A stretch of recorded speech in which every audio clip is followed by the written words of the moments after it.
ఆంధ్రుల రాజధాని అమరావతికి నరేంద్ర మోదీ వచ్చారు. వచ్చి రెండోసారి శంకుస్థాపన చేశారు.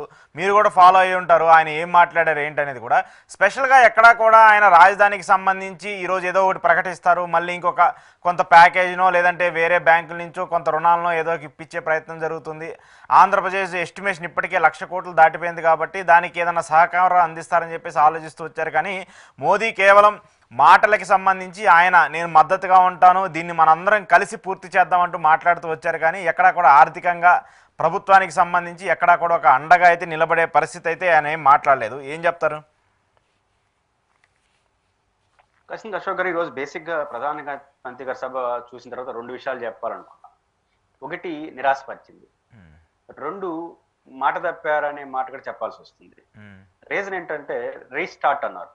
అంటే జగన్మోహన్ రెడ్డి గారు మధ్యలో ఆపేశారు కాబట్టి రీస్టార్ట్ అంటే పునః ప్రారంభం. వాళ్ళ ఆహ్వానం కూడా అట్లనే పలికారు. పునః ప్రారంభమైనప్పుడు గతంలో చెప్పిన విషయాలు పునశ్చరణ చేసుకోవాలి కదా.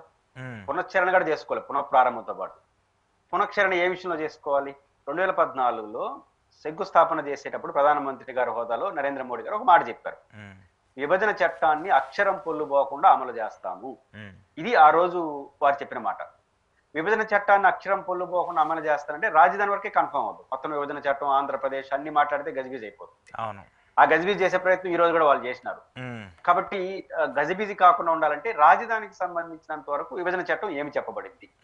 బైఫర్కేషన్ యాక్ట్ ప్రకారం విభజన చట్టంలో మీరు ప్రస్తావించినట్టు మౌలిక వసతుల కల్పన, assembly, secretariat, Raj Bhavan and governor bungalow, ఈ కీలక కార్యాలయాలు ఏవైతే ఉన్నాయో వీటన్నిటిని కేంద్ర ప్రభుత్వ సహకారంతో నిర్మించుకోవాలి. కాబట్టి సహకారం అని ఉంది. మీరు డబుల్ ఇంజిన్ సర్కార్ కాబట్టి ఆ కార్యాలయాలకైనా ఖర్చులన్నా మీరు ఇవ్వాలి కదా. కానీ ఆ రోజు విభజన చట్టంని అక్షరం పొల్లు పోకుండా అమలు చేస్తామంటే అర్థం ఆ కార్యాలయాలకి ఈరోజు ప్రధానమంత్రి గారు శంకుస్థాపన చేశాడు, శాశ్వత కార్యాలయాల పేరుతో, టవర్స్ కానీ వాటి కానీ. వాటికి మేము దీనికి అయ్యే ఖర్చు మేము ఇస్తాము అని మాట్లాడతారేమో అనుకున్నా. పునఃక్షరణ చేసుకోవాలి, పునః ప్రారంభమే కాదు. జగన్ పునః ప్రారంభంతో పాటు మన మాటల్ని పునఃక్షరణ కూడా చేసుకోవాలి కదా. వారు చేసుకోకపోయినా మనం గుర్తించాలి కదా.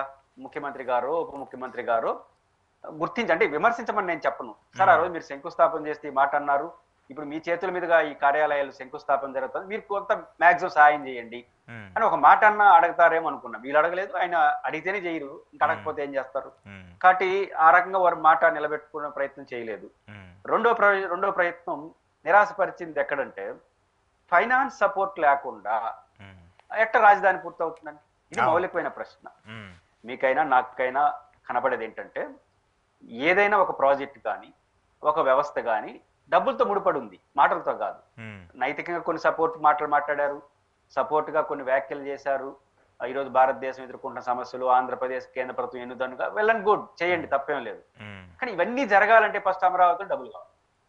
ఇప్పుడు చంద్రబాబు నాయుడు గారు ప్లానింగ్ కమిషన్ కి 2014 అధికారం ఇచ్చిన తర్వాత ఒక రిపోర్ట్ ఇచ్చారు. కానీ ఆయనన్నా దాన్ని పునశ్చరణ చేసుకుంటాడేమో అనుకున్నా.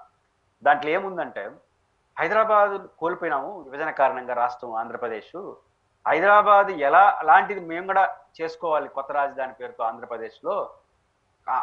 అందుకని ప్లానింగ్ కమిషన్ ఏం చెప్పారంటే హైదరాబాద్ నిర్మాణం ఎట్ట జరిగిందో చెప్పినాడు. అంటే హైదరాబాద్ ఆంధ్రప్రదేశ్ ఏర్పడే నాటికే 1956 నాటికి హైదరాబాద్ ఒక నగరం, భాగ్యనగరం పేరుతో ఆ నగరం ఉంది. అప్పటికే ఒక నగరం, మంచి నగరమే రాష్ట్రంలో.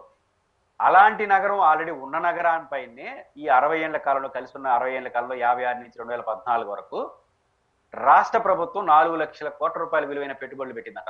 చంద్రబాబు గారు ఇచ్చిన రిపోర్ట్ ఇది. కేంద్ర ప్రభుత్వం 2 లక్షల కోట్ల రూపాయల విలువైన పెట్టుబడులు పెట్టంట. బిహెచ్సిఎల్, ఎయిర్పోర్ట్, ఐడిపిఎల్, పదుల సంఖ్యలో కేంద్ర ప్రభుత్వ సంస్థల రూపంలో 2 లక్షల కోట్ల విలువైన పెట్టుబడులు పెట్టింది. ఆ రోజు 2 లక్షలు ఉంటే ఈ రోజు కనీసం 10 లక్షల కోట్ల విలువ పెట్టుబడి పెడితే ఆ తర్వాత 6 లక్షల కోట్ల రూపాయల విలువైన పెట్టుబడులు ప్రైవేట్ రంగంలో వచ్చినాయి అంటారు చంద్రబాబు గారు. అంటే తర్వాత ఇది మనం కీలకమైన పాయింట్. రాష్ట్రం, కేంద్రం ఒక 5-6 లక్షల కోట్ల విలువైన పెట్టుబడులతో ఒక సంస్థలు, ఒక వ్యవస్థలు ఏర్పాటు చేసిన తర్వాత ప్రైవేట్ రంగం వచ్చిందని చంద్రబాబు గారే చెప్పారు. అమరావతి కూడా అందుకు మినహాయింపు కాదు. హైదరాబాద్ కన్నా ఎక్కువ అవుతుంది, ఎందుకంటే హైదరాబాద్ ఆల్రెడీ సిటీ. ఏది 1956 నాటికే మనం సిటీ కాదు. చంద్రబాబు గారు హైదరాబాద్ లో శంషాబాద్ ఇవన్నీ స్టార్ట్ అయినాటికే ఎయిర్పోర్ట్ ఉంది, ఆడొక మహానగరం, అప్పటికే సికింద్రాబాద్ జంట నగరాలు ఉంది. అలాంటి నగరాలపైన ఇంత పెట్టుబడులు పెడితే కానీ రానప్పుడు అమరావతి అందుకు భిన్నంగా ఎట్లుంటుంది? అలాంటి మన వైపు నుంచి కేంద్ర ప్రభుత్వం నుంచి ఏం పెడతారు, ఎంత పెడతారు అనేది ఏమి రావి. మీరు డబ్బులు లేకపోయారు, కనీసం కొన్ని సంస్థలన్నా అవును. ప్రతిష్టాత్మక అంటే సంస్థలు అంటే ఈరోజు ఆంధ్రప్రదేశ్కి ప్రతి రాష్ట్రానికి కొన్ని ఉంటాయి.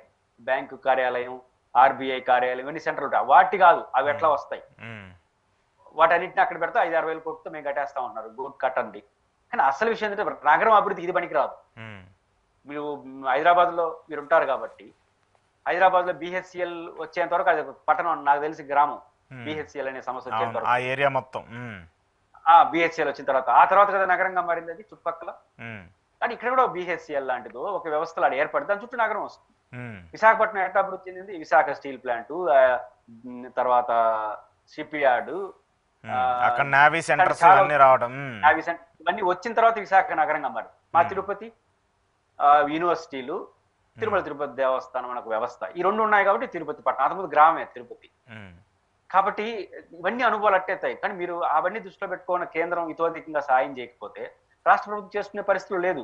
ఏం చేయగలదు రాష్ట్ర ప్రభుత్వం? ఈ సంవత్సరం ఈ నెల జీతం ఇవ్వాలంటే అప్పులు చేసుకోవాల్సి వస్తా ఉంది.